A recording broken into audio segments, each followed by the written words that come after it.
చెప్పేసి వచ్చాను. ఏదైనా దేవుని కృపను బట్టి మరలా మీ మధ్యకి దేవుడు పంపించిన దాన్ని బట్టి మీకు దేవునికి వందనాలు చెల్లించు. ఒకసారి హబక్కు గ్రంథము త్వరగా నేను ముగిస్తాను. 3వ అధ్యాయము పేజీ నెంబర్ 771. బైబిల్ ఉన్న వాళ్ళందరూ తీయండి ప్రియులారా. హబక్కు గ్రంథము 3వ అధ్యాయం 2వ వచనం చదువుతున్నాను. యెహోవా నిన్ను గూర్చిన వార్త విని నేను భయపడుచున్నాను. యెహోవా సంవత్సరములు జరుగుతుండగా నీ కార్యము నూతన పరచుము. సంవత్సరములు జరుగుతుండగా దానిని తెలియజేయము. కోపించుచునే వాత్సల్యమును జ్ఞానమునకు తెచ్చుకొనుము. చిన్న ప్రార్థన చేద్దాం. పరిశుద్ధుడా, ప్రేమల మా ప్రభువా తండ్రి, ఇదిగో ఈ క్రొత్త సంవత్సరంలో 2వ ఆదివారం దినమున అయ్యా నీవు నాతో మాతో మా అందరితో మాట్లాడండి ప్రభువా. నాయనా, నేను ఇక్కడ నిలబడుటకైనను బోధించుటకైనను నాకైతే శక్తి లేదు, బలము చాలదు ప్రభువా. నీ యొక్క కృప చొప్పున నన్ను నడిపించమని, వెనగల చెవులు గ్రహించే హృదయాన్ని మాకు దయచేయమని, ఈ వాక్యం అంతట్లో నీవు తోడుగా నడిపించమని యేసుక్రీస్తు పరిశుద్ధ నామమున అడిగి వేడుకుంటున్నాం తండ్రి.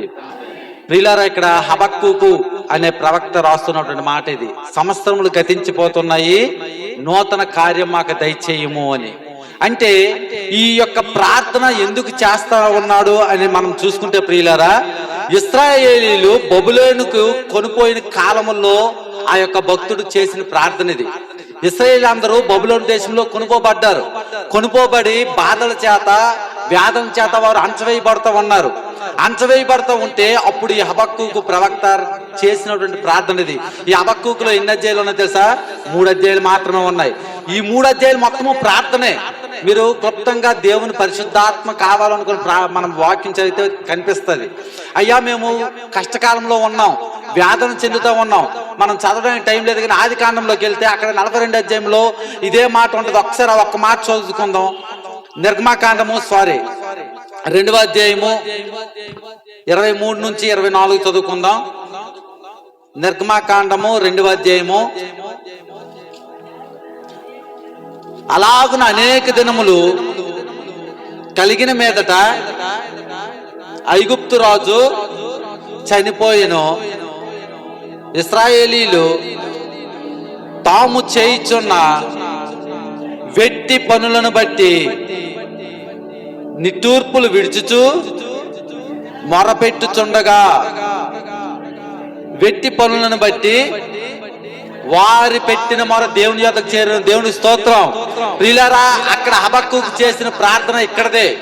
ఇక్కడ ఇశ్రాయేలు ప్రజలందరూ బాధల్లో ఉన్నారు, వ్యాధుల్లో ఉన్నారు, అనేకమైన చింతలతో. సుమారు 430 సంవత్సరములు అయిపోయింది. 30 సంవత్సరాలు మాత్రమే వారు సంతోషాన్ని సమాధానాన్ని అనుభవించారు. మిగతా 400 సంవత్సరాలు ఈ బబులోను సామ్రాజ్యంలో జీవిస్తూ వీరి చేత బాధలు పడుతూ ఉన్నారు. వీళ్ళందరూ బాధలు పడుతూ ఉండేటప్పుడు అప్పుడు దేవుడు ఒక ప్రవక్త నిలబెట్టాడు. అతని పేరే ఈ హబక్కూకు. అతను భక్తిపరుడుగా దేవుని దగ్గరికి వెళ్ళి ప్రార్థన చేస్తూ ఉన్నాడు. అయ్యా, సంవత్సరములు గతించిపోతూ ఉన్నాయి, మా యొక్క నూతన క్రియలు మాకు జరిగించి ప్రభువా, మా యొక్క బంధకాల నుంచి మమ్మల్ని విడిపించి ప్రభువా అని దేవునికి ఆయన ప్రార్థన చేస్తూ ఉంటే దేవుడు నూతన వాత్సల్యం ఆ తర్వాత మనం చూసుకుంటే ఈ గ్రంథాల్లో వారికి దేవుడు కలుగు చేశాడు. అయితే ప్రియులారా, ఈ ఉదయకాల సమయంలో మనం కూడా జ్ఞాపకం చేసుకోవాలి. సుమారు 2025వ సంవత్సరం అయిపోయింది. ఇదిగో ఈ రోజు ఆరాధనకు వచ్చిన నీవు, ఈ రోజు దేవుని మందిరానికి రావాలని ఆశపడుతున్న నీ యొక్క జీవితం ఎలా ఉందో ఒకసారి జ్ఞాపకం చేసుకోవాలి ప్రియులారా. ఎందుకంటే మనం కనీసం రోజుకు 1 అధ్యాయమైనా బైబిల్ చదువుతూ ఉన్నామా? కనీసం రోజుకు 10 నిమిషాలైనా దేవుని సన్నిధిలో మోకరించి ప్రార్థన చేస్తూ ఉన్నామా లేదా? ఒకసారి మనము పరిశీలన చేసుకోవాలి. ఎందుకంటే భక్తి వ్యాసము ధరించిన వారుగా మనం జీవిస్తూ ఉన్నాం, ప్రార్థన పరులుగా. బైబిల్లో ఒక వ్యక్తి అలాగే ఉన్నది, యెరోబోము భార్య. యెరోబోము భార్య గురించి బైబిల్లో ప్రస్తావించలేదు, కానీ ఆ యెరోబోము భార్య ఎవరంటే ఇశ్రాయేలీయులను పరిపాలించే రాజు యొక్క భార్య. ఆమె తన కుమారుడికి బాగులేదంట. తన కుమారుని బ్రతికించాలని అహియాను అనే ప్రవక్త దగ్గరికి భక్తి పరురాలుగా వేషం వేసుకుని వెళ్తా ఉంది. ఆమె దేవుణ్ణి నమ్మలేదు, దేవుడు అంటే ఇష్టం లేదు, కానీ ఇశ్రాయేలు ప్రజలతో కలిసిపోతూ జీవిస్తూ ఉంది. జీవించి ఆ అహియోము అనే అతని దగ్గరికి, అయ్యా నా కుమారుడు చనిపోయే పరిస్థితిలో ఉన్నాడు, ప్రార్థన చేయండి అని ఆయన దగ్గరికి వెళ్ళింది. ఈ రోజు ఈ ఉదయకాల సమయంలో మనం కూడా అదే పరిస్థితిలో ఉన్నామేమో. ఒకవేళ దేవుడు అంటే భక్తి అని నటిస్తూ ఇష్టముగా జీవిస్తూ ఉంటూ ప్రార్థనా పరులుగా జీవిస్తూ మన ఇంటికి వెళ్ళిపోయి మన ఇష్టానుసారంగా మనం బ్రతుకుతూ ఉన్నామేమో. అక్కడ ఆమె చేసిన ఆ యొక్క భక్తి మారు వేషం, వేషధారి వేషం వల్ల తన కుమారుడు చనిపోయాడు అక్కడ, ఆ యొక్క భార్య వల్ల. ప్రియులారా, ఇక్కడ మనము చేసిన ఆ వేషధారి జీవితం వల్ల మన కుటుంబాల్లో కూడా చాలా కష్టాలు వస్తుంటాయి, చాలా వేదనలు వస్తాయి. మనం ఈ ఉదయకాల సమయంలో మనము చాలా బాగా జ్ఞాపకం చేసుకోవాలి. ఎందుకంటే కొంతమంది అనుకుంటారు, నా ప్రక్కన ఉన్న వారు అందరూ బాగుపడిపోతూ ఉన్నారు, అయ్యో అదిగో వారు కుమారుడికి కారు కొనిసి ఇచ్చాడు, ఇదిగో ఈ కుమారుడికి నా ప్రక్కింటి వారికి బంగ్లాలు కొనిసి ఇచ్చారు, కానీ నా కుమారుడికి నేను ఏమీ ఇవ్వలేకపోతున్నాను. నేను భక్తి భక్తి భక్తి అని దేవుల్లో ఉంటున్నా, ఎంత భక్తి పరుడైనా నా జీవితం ఎందుకు ఇలా అయిపోతుందని మనం బాధపడుతూ ఉంటాం.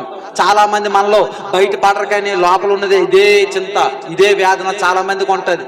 అయ్యో నా యొక్క జీవితం ఏంటి, అందరూ అప్పులు అన్ని తీర్చుకుని శుభ్రంగా ఉన్నారు, కానీ నేను ఇంకా నా జీవితం అప్పుల్లో కూరుకుపోతుందని. కానీ దేవుడు చెప్తున్నట్టు మాట, ప్రియులారా, ఒక దినమున వీరిచ్చే ఆస్తి అంతస్తులు ఒక తరానికి పనికి వస్తాయి, రెండో తరానికి పనికి వస్తాయి, వాడు కూర్చుంటుంటే తరిగిపోతాయి. కానీ దేవుని సన్నిధిలో నువ్వు కాచిన కన్నీరు ఉంది, అది నీ బిడ్డలకి. అందుకే దేవుని వాక్యం ఏమని సెలవిస్తుంది, ఒకడు నా యందు భయభక్తులు కలిగి జీవిస్తే వాడి పిల్ల తరముల వరకు నేను ఆశీర్వాదాన్ని ఇస్తానని వాక్యం ఉంది.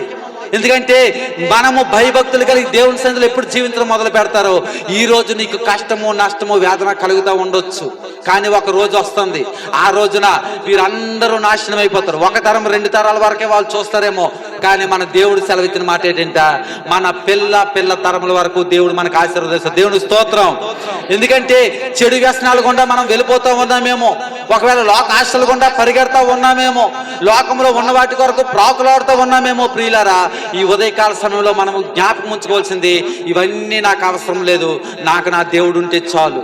ఈ దినమునైతే నేను నెమ్మది లేకపోవచ్చు, ఈ దినము నాకు సంతోషం లేకపోవచ్చు, ఈ దినము నాకు సమాధానం లేకపోవచ్చు, కానీ ఒక దినం వస్తుంది, ఆయనే నన్ను ఓదారుస్తాడు. అందుకే నలిగిన హృదయం గలవారిని ఆయన విడిపించేవాడని బైబిల్ సెలవిస్తూ ఉంది.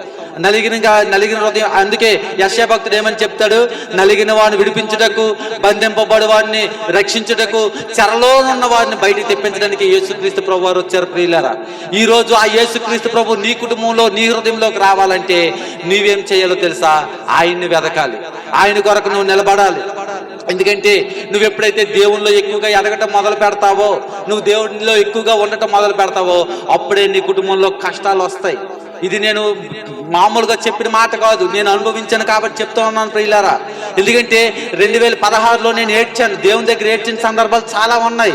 అందులో 2016లో నేను కూడా దుఃఖముకున్న ఏడ్చాను, రాత్రి 1 గంట వరకు ఏడ్చినప్పుడు దేవుడు నాతో మాట్లాడిన ఫస్ట్ మాట ఏంటో తెలుసా, యెహోషువ గ్రంథం 1:6 ద్వారా నాకు దర్శనం వచ్చింది. ఏమని, నిర్భరం కలిగి ధైర్యంగా ఉండి నేను నీకు తోడై ఉన్నానని. ఆ తర్వాత మళ్ళీ అదే మాట నా మ్యారేజ్కి ముందు 2023లో నేను రాత్రి అంతా ఏడ్చాను, ప్రభా ఏంటి నా పరిస్థితి, నేను సేవలోకి వస్తున్నాను, నా జీవితం ఎలా అయిపోతుంది, నేను సేవలో అడుగు పెడుతుంటే నా బ్రతుకు పాడైపోతుంది. ఎందుకనంటే ఆ రోజు రాత్రి కరెక్ట్గా 1:40 అయ్యింది. అప్పుడు దేవుడు నాకు ఒక దర్శనం ఇచ్చారు. ఆ రోజు ఇచ్చిన దర్శనం ఏంటంటే, ఫిలిప్పీలకు రాసిన పత్రిక 4:19 ద్వారా ఏమని అంటాడంటే, నీకు ఒకసారి ఆ మాట చదువుదాం, నీ అవసరతలన్నీ తీర్చేవాడు నేనే, నువ్వు దేనికి భయపడకని వాగ్దానం ఇచ్చాడు. ప్రియులారా, దేవుల్లో మనం ఎంతగా ఎదగాలనుకుంటామో సాతానుగాడు మనల్ని అంతగా అణగదొక్కాలనుకుంటాడు. ఎందుకంటే ఆ తర్వాత ఈ మధ్య కాలంలోనే జరిగిన సంఘటన, దేవునిలో ఉంటూ దేవునికి ఒకరికొరకు ప్రార్థన చేస్తూ నేనే ఆ యొక్క పాపంలో పడిపోతానేమని భయంకరమైన పరిస్థితుల్లోకి వెళ్ళిపోయిన బాధ ఎవరికి చెప్పుకోలేక, వేదన ఎవరికి అనుభవించలేక, అటువంటి పరిస్థితుల్లో రాత్రి కన్నీరు కార్చాను. మరలా అదే దేవుడు 12 గంటలకు నాకు వాగ్దానం ఇచ్చాడు. ఏమని వాగ్దానం ఇచ్చాడు తెలుసా, ఒకసారి చూద్దాం. యోబు గ్రంథము 5:18. అదే మాట నేను లక్ష్మికి, ఆ వాగ్దానం వచ్చిన మాట నేను లక్ష్మి వాళ్ళ ఇంటికి వెళ్ళి ప్రార్థన చేశాను మొన్న. యోబు గ్రంథం 5:18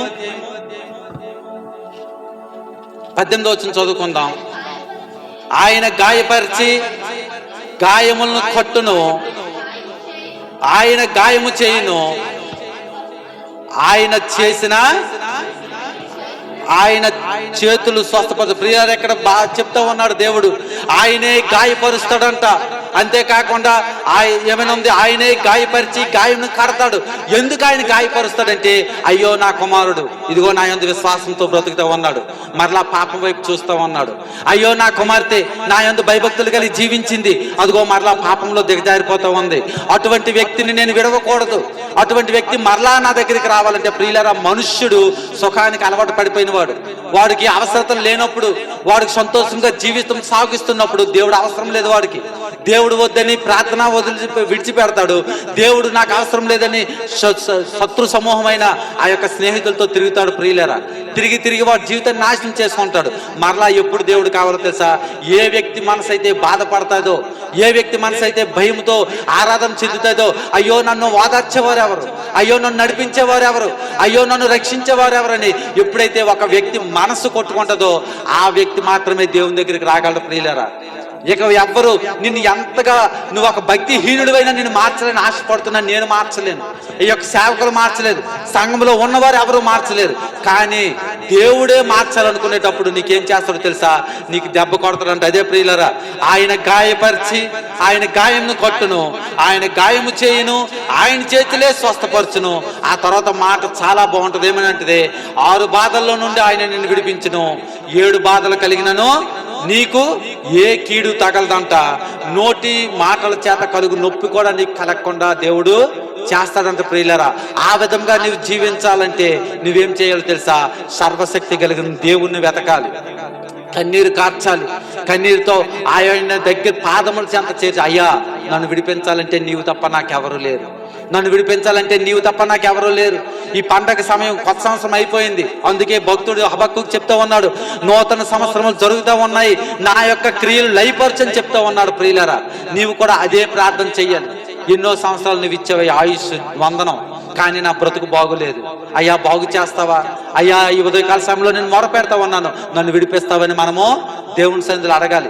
అడిగితే అప్పుడు ఈ పండగ కూడా మనకు పండగే. ప్రియులరా, మనం అనుకుంటాం ఈ సంక్రాంతి ఏదో అన్యుల పండగ అని, కానీ పండగలు అన్ని పక్కన పెడితే ఈ సంక్రాంతి ఒక్కటే మన భారతదేశంలో ఉన్న ప్రతి ఒక్కరికి పండుగ ఇది. ఎందుకంటే ఏ పండుగ అయినా సరే ఒకరిని చంపితే జరిగినటువంటి పండుగలు, కానీ ఒక్క సంక్రాంతి మాత్రమే దేవునికి ఇష్టడుగా జరిగించినటువంటి పండుగ. క్రిస్మస్ కాదు. ఒకసారి మాట చూద్దాం.